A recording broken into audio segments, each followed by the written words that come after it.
convenience stores with Aldi books. So I never got around to filming my favorites videos last weekend. I just wasn't in the mood. I was reading. What can I say? So now I am coming to you perched precariously upon a paper towel roll. Not me, my camera. My iPhone. With the defunct thermostat in the frame and, you know, the Wi-Fi network humming in the background. But, you know, what can you do? I do have the bag o' books, which is the important thing. So yes, I have my favorite non-fictions of 2019, the ones that I read in 2019. I'm going to share them with you now. These are not all new releases. They're just books I loved last year that are nonfiction.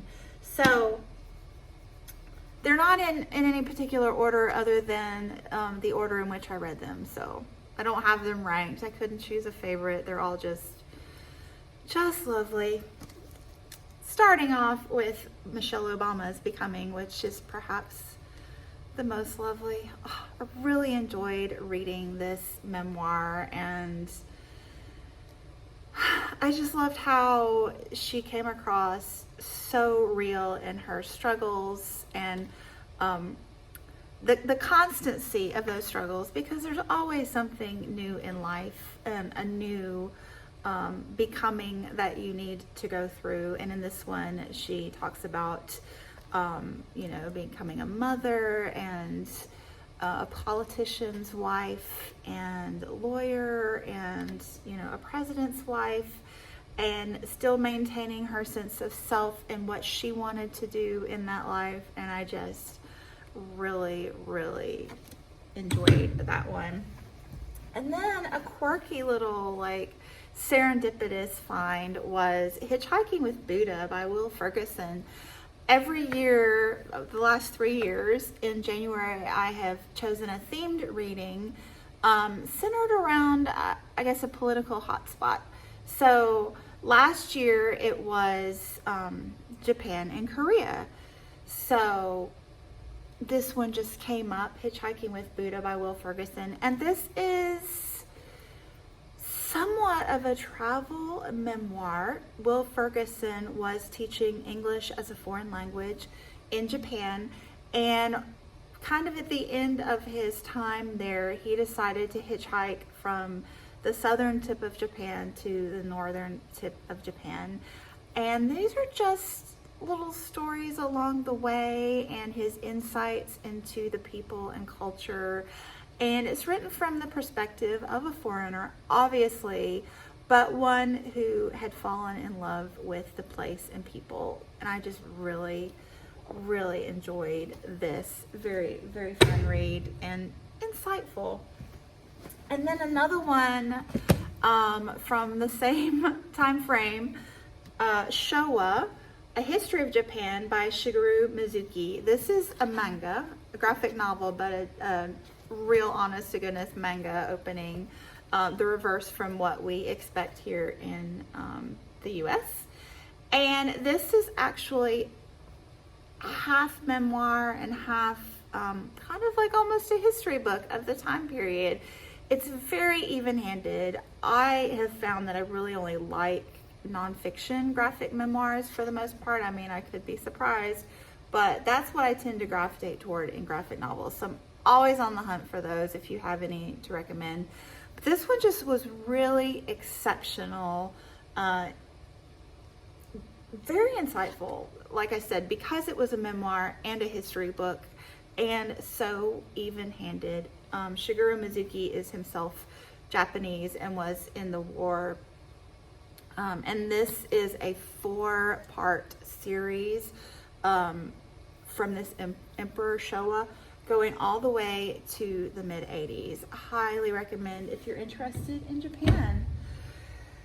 Next up is The Song of Trees by David George Haskell. I love David George Haskell's writing, his nature writing. He is the epitome of a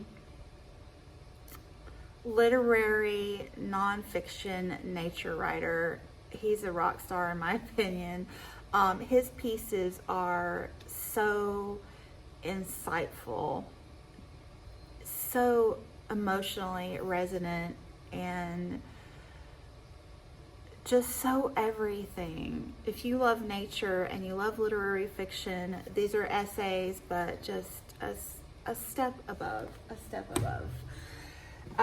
And then this other memoir series that I have found, I've been reading these with Oliva from Seriella and Heidi from My Reading Life.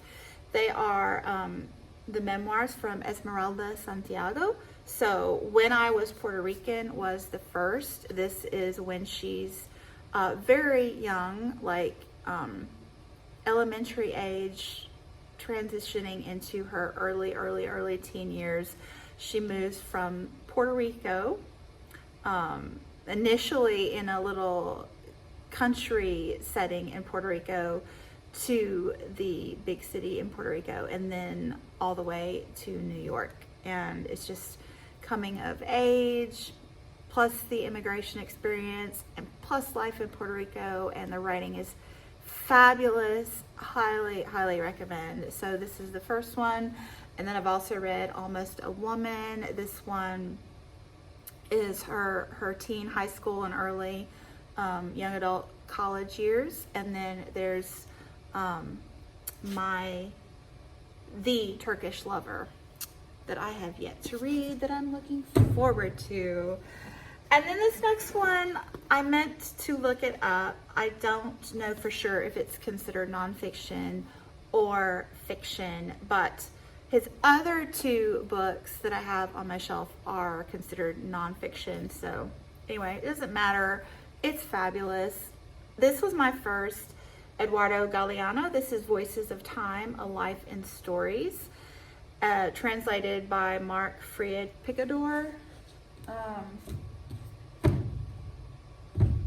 forgot to check the translator on Showa. I will find that for you at the end. Sorry.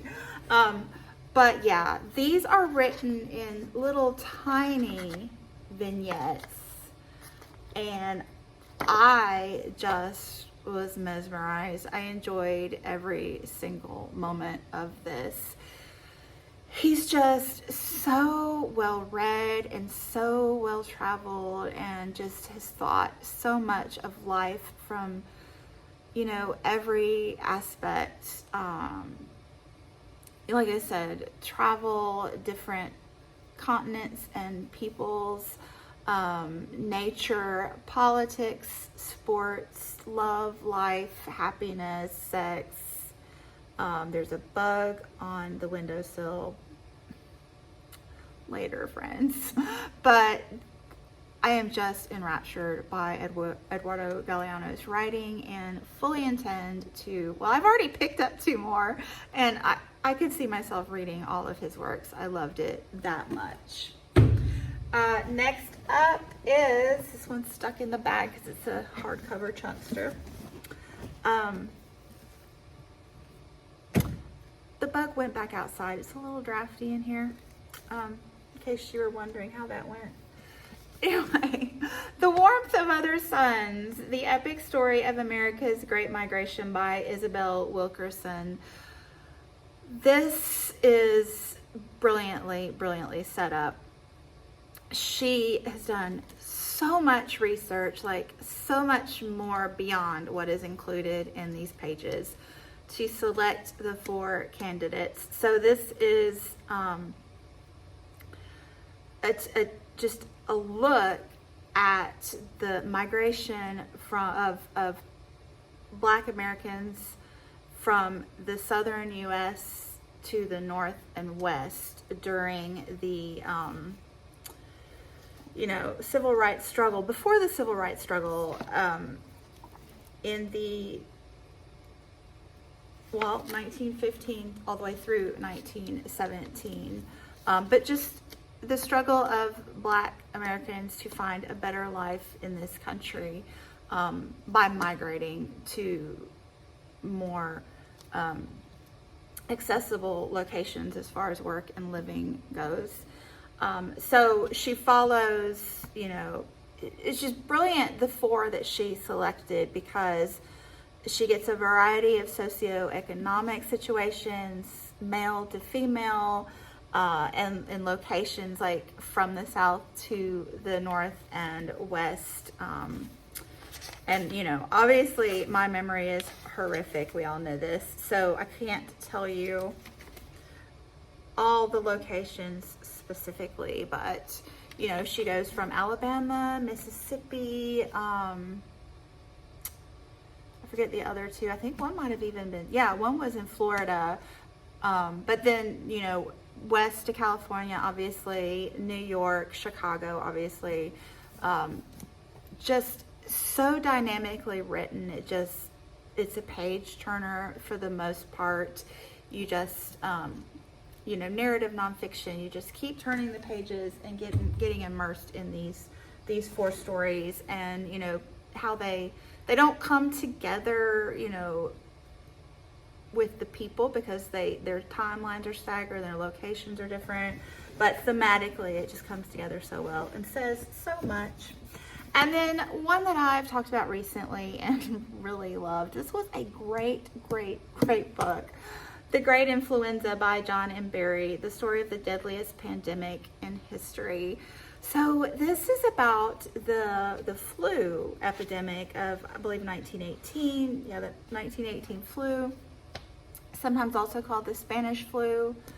My dad, he would mention this from time to time, and I never, like, I always thought it's just the flu. How bad could it have been? Wow, it was a huge thing on a global scale. I had no concept. And he was so right, and he usually was. But anyway, this book made me tear up on multiple occasions, not from the heartbreaking situations, but from the dedication and perseverance to saving people and the pursuit of knowledge. I get all caught up in the pursuit of knowledge sometimes. For example, the scientists that developed the diphtheria vaccine, and to know what that was. I didn't even really know what diphtheria was, and to find out that it's, you know, this membrane that grows across your throat and basically strangles you and affects all these, you know, babies and young children, and to know that we don't struggle with that today because of this scientist that did something about it. It's just so profound to me. There were wow moments. I mean, there was a major, like, plot twist. I know it's nonfiction, but such a wow moment in the end for me, with how a virus, basically the bug didn't go outside. Like, I don't care about the bug, like, but it's just distracting, you know, a squirrel. But just how this virus changed the course of history. Wow. Anyway, fabulous read. Highly recommend. There are a few points where, if you're not as much into science, it could be a little bit sloggy, but I was just engrossed from beginning to end. And then the last one I finished up, I Am by Maggie O'Farrell, 17 Brushes with Death. This one, the first 2 stories, they're not stories of her life. The first 2, I wasn't so sure, because they were quite self-absorbed. And, you know, I don't like self-absorbed. So I was worried that, you know, was it going to be self-absorbed the whole way? I'm not in for that.